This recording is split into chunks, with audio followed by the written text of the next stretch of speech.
नमस्कार आप सभी को। मैं अंजना त्यागी अपने चैनल में आप सभी का स्वागत करती हूँ। दोस्तों, आज बात करते हुए बदलते हुए मौसम की।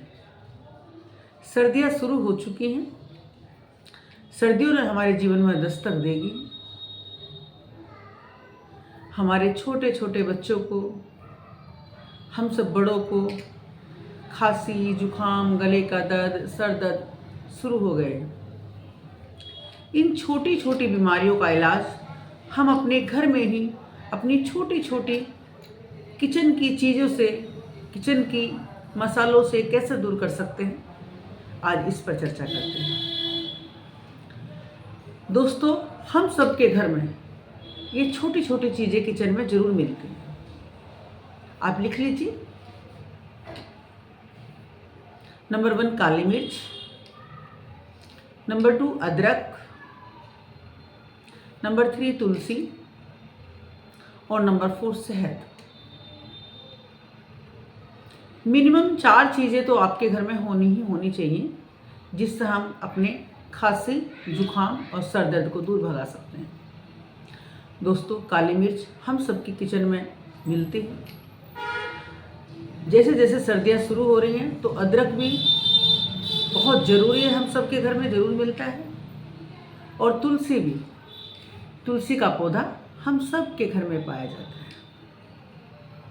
तो दोस्तों, 8 से 10 दाने काली मिर्च के हमको कूट कर पाउडर बना लेना है।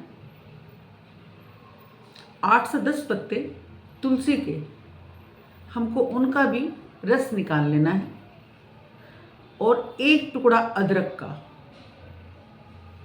उसको भी कद्दूकस करके या कूट करके हमको उसका रस निकाल लेना है। तीनों की मात्रा बराबर होनी चाहिए। बराबर बराबर मात्रा में इनको लेकर मिक्स कर लेना है, हमको मिला लेना है। इसके बाद शहद, ये तीनों बराबर चीज़ों में लेकर इनसे डबल मात्रा में हमको शहद की मात्रा लेनी है। फिर इन चारों चीज़ों को हमको अच्छे से मिक्स कर लेना है। अच्छे से मिक्स कर हम अपने घर में जिस बच्चे को सर्दी, खांसी, जुखाम, गले में दर्द हो रहा हो, उन बच्चों को 3 बार दिन में सेवन कराएं। और हम सब बड़े, जिस घर में बड़ों को कुछ भी खांसी, गले का दर्द या सर दर्द हो रहा हो, वो इस औषधि का दिन में 2 बार सेवन करें और अपने खांसी, जुखाम, सर दर्द को तुरंत दूर भगाएं। राधे राधे दोस्तों, आपसे फिर अपने चैनल पर मुलाकात होगी। मेरी इस औषधि को इस्तेमाल करके देखिए और आपको आराम मिलेगा। आप कमेंट करके बताइए। धन्यवाद। नमस्कार।